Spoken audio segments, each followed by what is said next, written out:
Hello, my name is Rebecca, and this is my colleague Brooke, who will be your interpreters today. And I'm going to be standing right there. And Interpret for what? Interpreter for your lecture today. So whatever you say, we're going to transfer into sign language for any... I don't know sign language.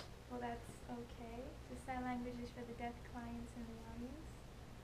So you just continue speaking as we transfer the information for the deaf clients. Do you have to talk slow? It would be appreciated.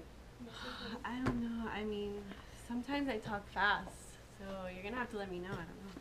That's all right. We are trained for such situations. Okay. So my colleague will be seated here. I will be standing. You're over there. trained? You have to go to school? Yes. Yes, we do. And around every 5 minutes or so, we're going to switch. So if you notice us switching, don't be alarmed. Just keep on speaking. Is that all right with you? Okay. It might be a little bit distracting, but I guess. You can start whenever you're ready. Marla?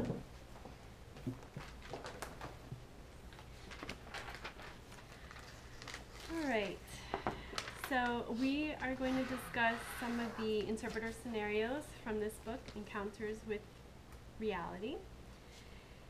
And then later on we're going to discuss some of the tips for interpreters. Right. After we discuss it, I will probably be giving you the interpreter perspective and the deaf consumer perspective. I took down some notes that I will tell you. Make sure you chime in and have a discussion, because otherwise they'll have nothing to do.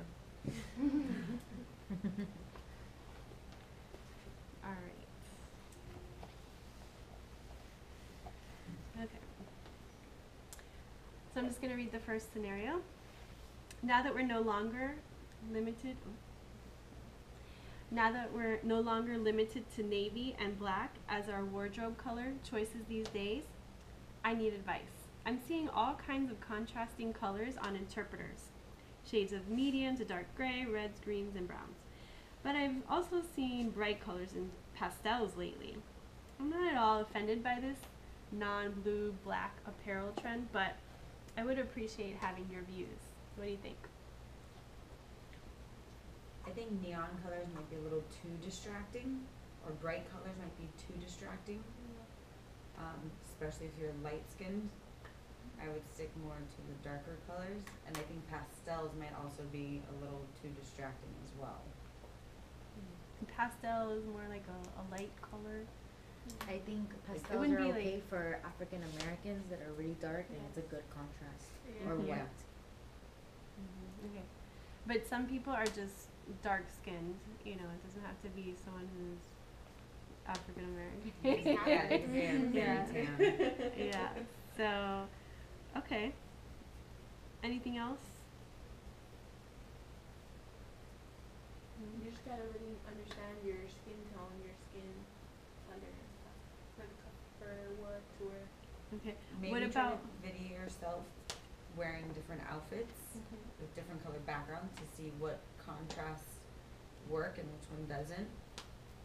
That way you really know what's best with your skin tone. Okay. What if you are outside and it's sunny out? What do you think we should wear? Dark colors? Still, even when you're gonna be sweating. Yeah. Well, it is man. You gotta be used to that already. Right. But it doesn't have to be black or a navy blue. It could be a purple. Or is a blue. Is gray okay? What? Is gray okay? So it would have to probably be a darker gray. I would say a light gray, not so good. Probably And not not like, any of, like like, that. What about like the heather colors? She didn't get I know. She was too distracted by these lovely ladies over here. What about like the heather colors? The what? The heather Color colors? colors? The ones What's that are that? like No. It's a mixture of gray and white. gray and No. white, yeah. And that's still too late. Get In it. Lululemon they have it. It looks No. beautiful. Because they also have it in other colors too, If not your just gray. skin color is dark, then yes. But if it's light, then I would not suggest it. Okay. For the interpreter perspective, you know, the reasoning behind it is just for visual comfort. So to avoid distractions and undue eye strain. Okay, so sometimes you'll have a deaf client that has vision problems, and so it helps. So I remember I told you that story on VRS, you know, and so you always need to have black at least with you. Yeah. Or they call it a smock, you know, put over. And let's see. And if it's one-on-one or a short duration of time and you're familiar with the deaf consumer, then it's less of an issue. And color is just a little bit more flexible. Today I got to interpret for a deaf client with stripes. That was fun.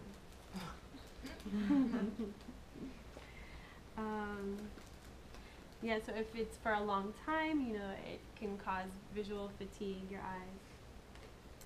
And also if you're on a platform, the distance, the background, all needs to be taken into consideration. Okay, and then from the deaf consumer perspective, they said formal platform should be, you know, professional leg setting should wear a black suit with a dark color, a gray, could be dark gray, but no white or pastel. And they said the top should be a similar color to the pants and the skirt, so it shouldn't have some totally different. I guess that's more important if you're it's for the formal platform. Like You can wear skirts. I'm wearing a skirt today. Can you Salon wear like skirt. like you know the pencil Salon skirts? skirt. Yeah. that I are- wouldn't. The- Yeah, but I mean, you know, you just gotta be professional. So above the knee, probably not. The under, even if it's Yeah. tight. The pencil skirt. Wouldn't that be uncomfortable? Like if you sit down, you'll, Yeah. you're gonna be like, I don't suggest it, but I don't wear them. Okay. I know bright colors too much or it doesn't have enough contrast. Colors should create a soothing, comfortable background for consumers to focus on. If it's something more casual or more informal, you should wear similar clothes but still be viewed as a professional. So I was thinking about this the other day, I forgot to say. So like in the schools, can you wear jeans? Well, I don't suggest it. Seriously, I don't suggest it. But if you do, maybe like on a Friday, just wear a dark colored jean, no holes, no rips or anything like that, but a dark color. It could be black jean, yeah, like a dark blue. I was like, then I was like, oh. Yeah. I have a question. So what if you have a uniform, like Liana's, that had the logo on it? Yeah. And that's like your actual uniform as an interpreter. Would you suggest to your company to not have the logo for you I would there? not wear that. And they should know better. Just saying. Well, should and do are two different things. Right. Okay, so a maroon color, a teal color are good. And that's it. Moving on to the next one. Okay, I work in an educational setting. Fortunately, there are 2 other interpreters here, so we don't get an opportunity, so we do get an opportunity to team when there are school-wide events. In the past, there has been little pre-planning for events until 20 minutes or less before the start time.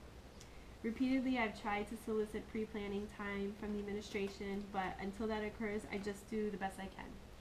Is there a way you can suggest that I can appropriately approach the situation without looking like the pressuring villain instead of the rational interpreter that I am?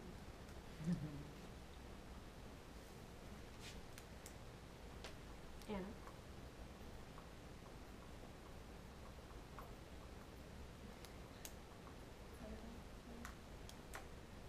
Were you listening? Okay.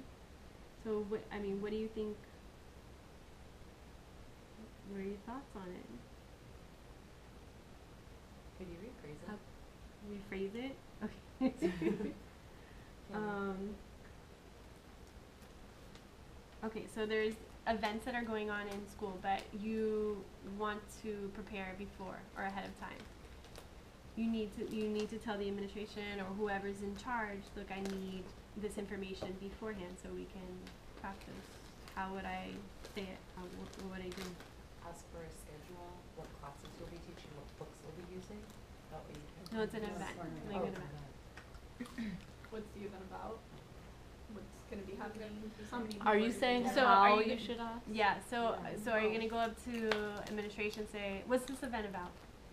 Yeah. Introduce myself first and let But- them know. Hopefully they know you. by Yeah, now. you're Say Oh, go ahead, Anna.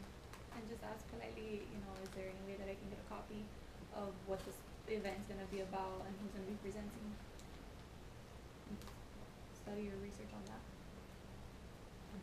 And what if they say, well, I don't know, we don't have it, you're gonna have to check back later. Maybe ask if there's someone else that you can speak to. Yeah, Okay. there's the Who planned, secretary. who or planned the event. Okay. Good idea. maybe You the could PTA also- moms. you can also Yeah. probably look around the school. I mean, if it's a big event, maybe there's flyers and you can kind of get hints on what it's about. Ask for more information after the morning announcement. Because they'll generally tell you what's going to happen. Mhm. Ask for a schedule for the next month. Mhm. Yeah, and then in high schools there are activities directors. Some are nice, some are not so nice. Try to make friends with them. Were you gonna say something?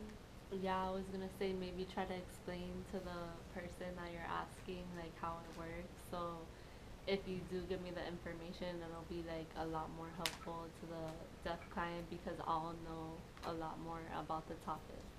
Cause maybe they don't understand why you would need it. Mhm. Right. So yeah, explaining why, because they don't understand.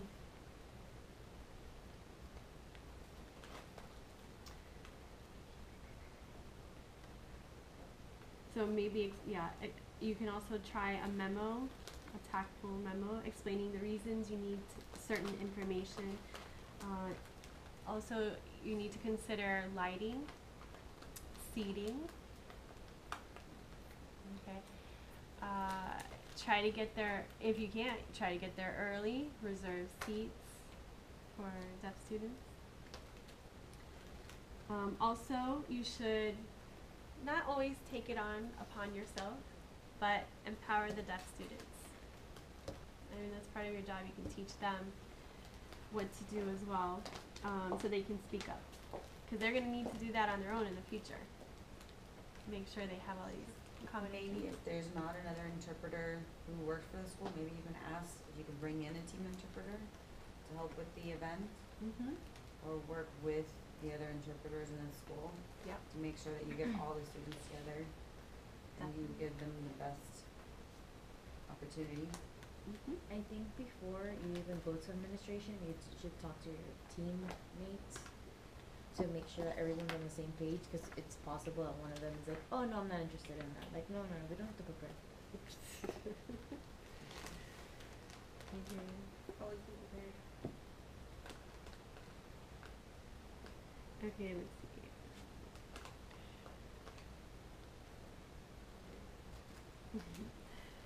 It says here in the book, I don't know if I agree with it all, but it says to word your memo, like title it cheat sheet for great communication, or good interpreting happens when the interpreter knows as much as possible in advance.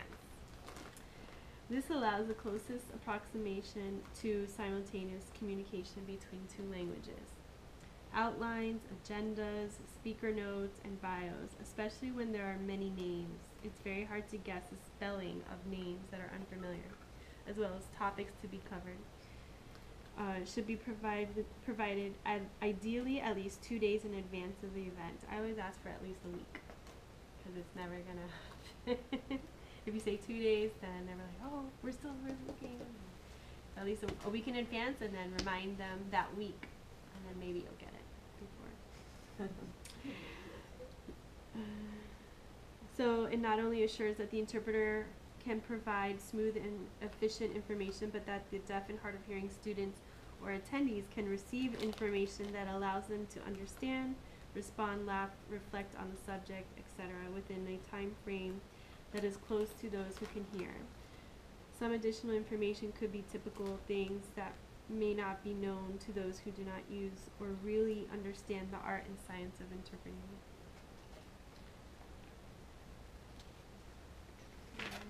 That's it with that.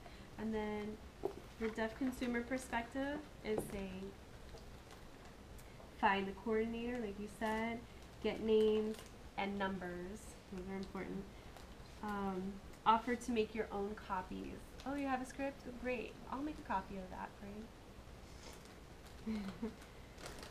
Explain let's see, lyrics.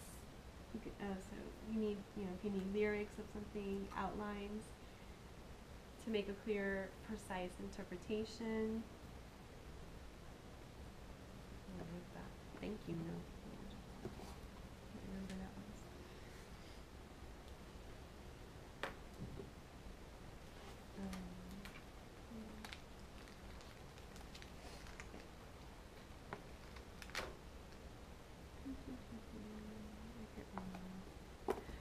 Well, I would not. The deaf consumer says they would do a thank you note. I probably wouldn't do that. And then don't forget that there's some challenges in working with a team interpreter, so you can do that beforehand. Okay, another one. Hey, I team interpret an 8 a.m. college class. The student arrives at class 10 or 15 minutes late most days. Now, 3 weeks into class, my team interpreters start showing up for class 15 minutes late every day. Sometimes she doesn't even beat the deaf student to class because she knows I'm always on time. I'm starting to get angry, but rocking the boat isn't my style. What should I do? Talk to the team interpreter. I think it's important that the team interpreter knows how you feel. Yeah, I like that you say you go to your team interpreter first before you go to anybody else. Yeah. Right? So, how can that interpreter, how can we improve unless somebody tells us, right? And also, if you're arriving late, it creates a distraction to the rest of the class. It's not respectful. Anything else?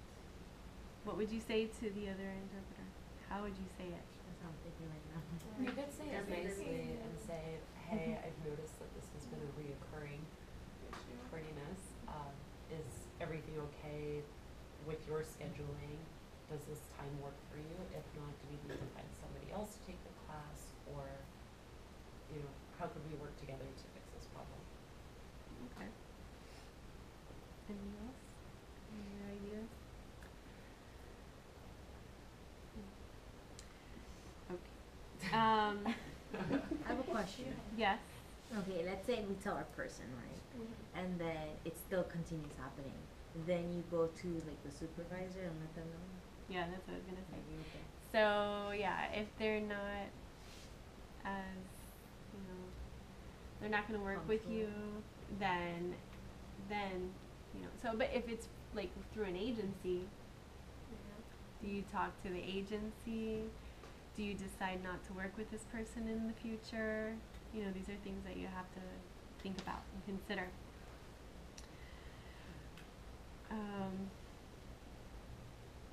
So you remind them about their obligations. They need to understand the information from the beginning of the class. When you miss parts of the class, you're lost. Okay, just as much as the deaf consumer, but you as the interpreter, you remember you're constructing meaning. So if you don't understand what's going on from the beginning, maybe they keep referring to something that they just talked about in the beginning. It could be on the deaf person to say, what are you talking about? And you're like, well, if you would arrive on time to class. And then also use your off time as prep time, right? So we don't have downtime, we don't have off time or anything like that. It's, you know, prep time. So when you're there, you can look like you're doing something, right? Okay. And then the deaf consumer says, go straight to the supervisor, report it to the supervisor. But I wouldn't say that. As long as it doesn't affect the interpretation, it's the team's problem. So the deaf consumer may not care. If it does affect the interpretation, I will speak to the supervisor. So then the deaf person will take it upon themselves. Who is them, you know, themselves arriving late as well, but whatever. Okay, another one. What should an interpreter do when her team interpreter is wearing a totally inappropriate shirt, such as a plaid or paisley? In my book, plain tops that contrast with the skin color are a basic rule, not a choice. Should the team interpreter mention it? Keep quiet. In most situations I've been in, I have mentioned the appropriate clothing to the interpreter with varying but often negative results.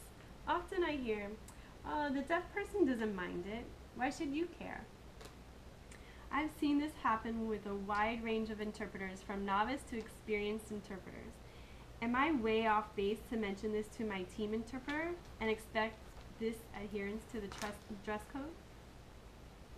I'm sorry, what was the last thing you said? Am I off base to mention this to my team interpreter and expect them to adhere to the dress code? No, you're not. Okay. No. Right. So what would you do? Would you say something? Yeah, And bring how it would you like- say it? Maybe Because you can remember, you're going to have to work for this person maybe and you in can the future. start with a compliment and then say, but I don't know, if, like, a nice shirt, but I don't know if it's Sandwich it appropriate in. for the situation. Okay. Yeah, nice save. Sandwich it in. Sandwich it in. Exactly, because it's, I mean, even if they say the deaf consumer doesn't mind, I mean, you It's still have to be able to distracting see them, and it may be distracting for yourself. And then you can just say that, like, oh, you have a nice shirt, but you know, it's a little distracting for me. Do you have anything to change into? If not, I'm like, oh, I got a sweater. Yes, I was thinking about that. I was like, Right. and that Give them an girl option. shirt. And then what if she's like, I don't want to wear your clothes? And then you just cleaned it, relax. Yeah. But I spoke to an interpreter. I talked to the interpreter like 2 days ago, and we were talking about that. And she Yeah. was talking about how she had an extra, you know, like those little. It's like a patch that you put Yes, inside it's like a the patch that shirt. you put like to cover cleavage, and she had like a whole mess, and she was like, "Ma'am."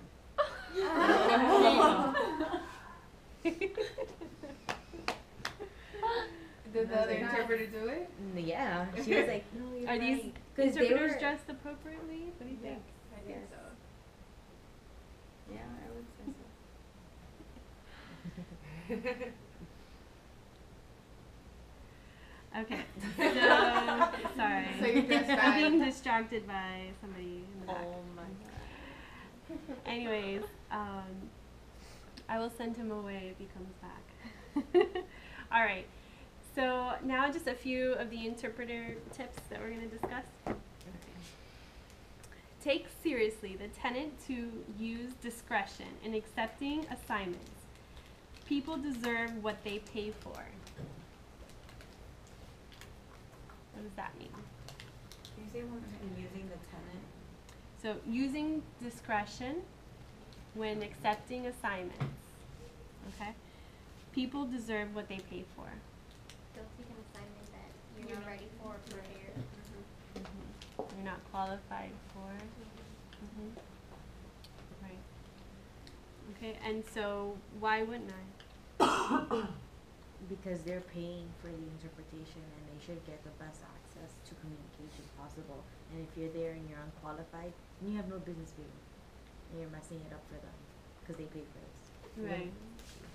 So that's like, you're teaching an American Sign Language class, and you only have an AA degree when it requires a master's degree.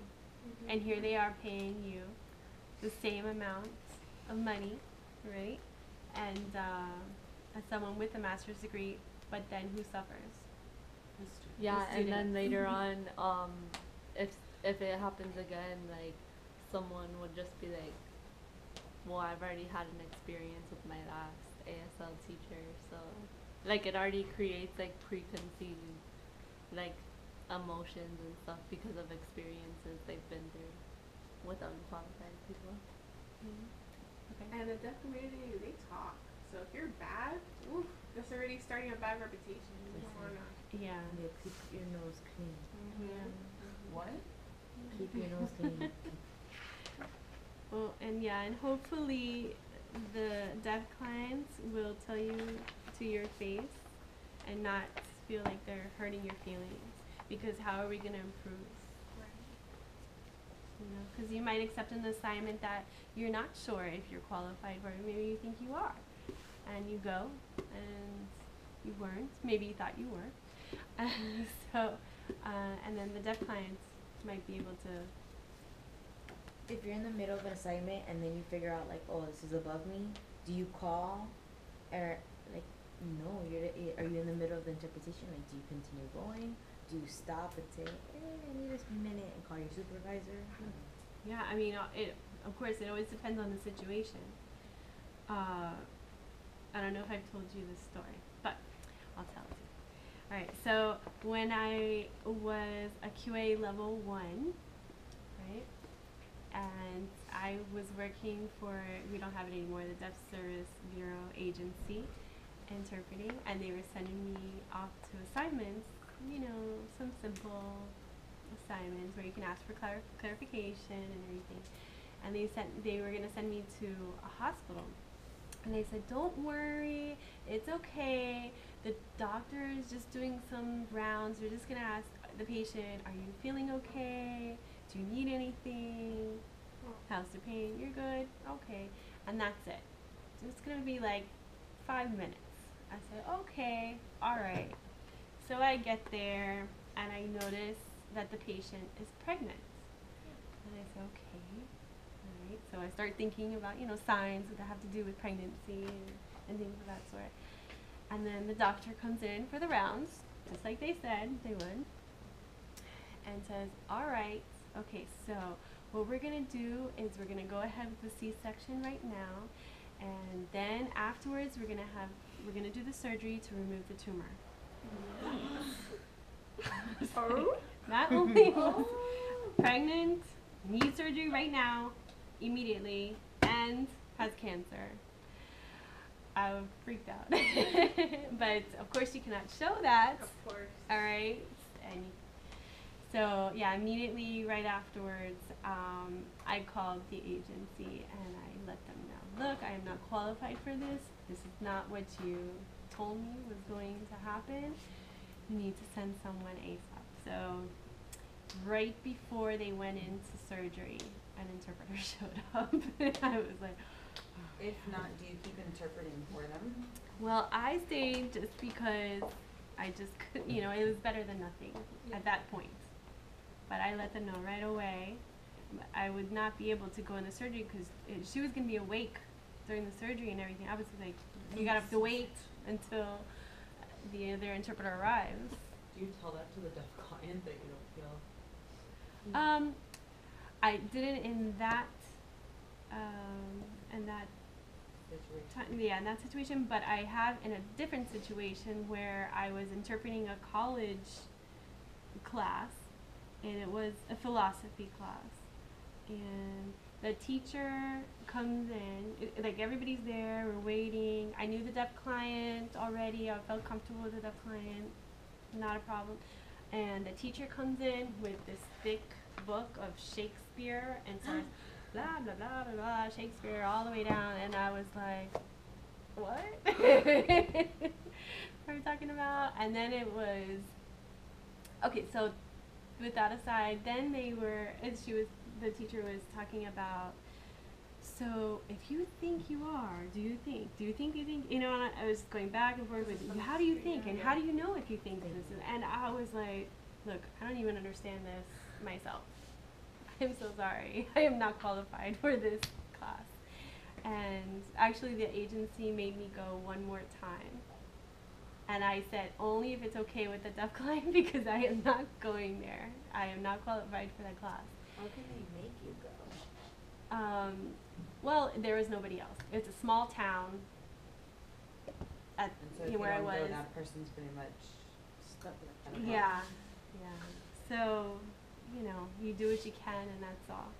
That's all you can do. And then so I told, you know, the deaf client, look, I'm not qualified. And so I showed up at the second class, and the deaf client went up to the teacher to withdraw from the course.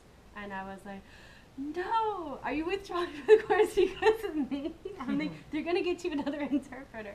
I'm like, no, if you don't understand it, how am I going to understand it? And I was like, no, I'm so sorry. Maybe it's me. I don't know. And they're like, no. I mean, this deaf client was very intelligent, you know, and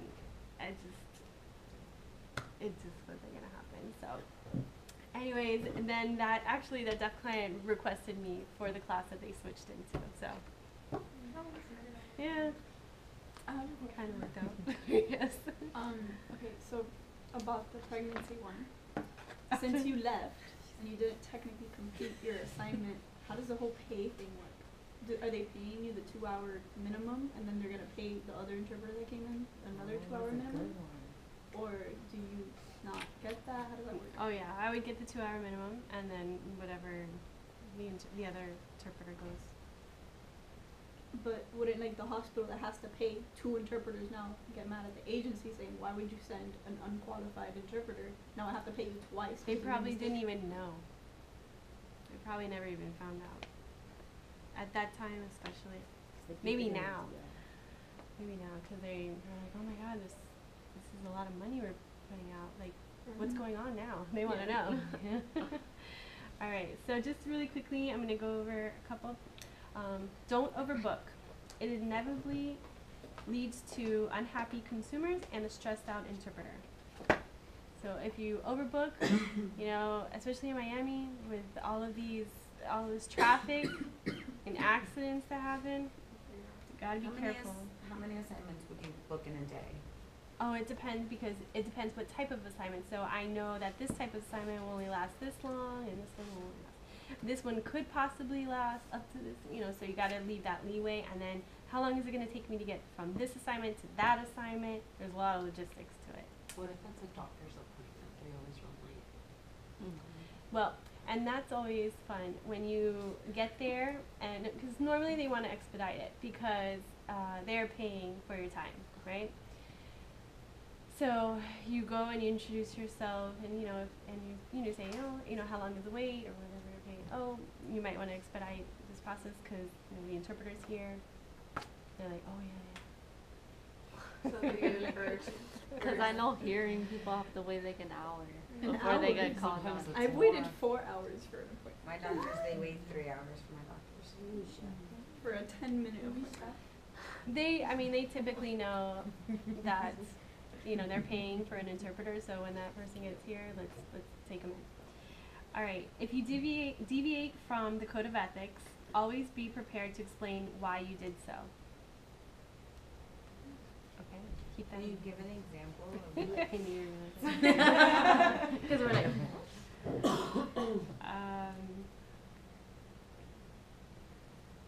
Okay. The student tells me confidential information, you know, because it's between the two of us, and oh, I saw this happen or that happened or whatnot, and then let's say it's in a school, right? That would be easier. It's in a school. They tell me this happened, that happened, whatever. Because then it's really, you know, the school has their own code of professional conduct. It's not a good example.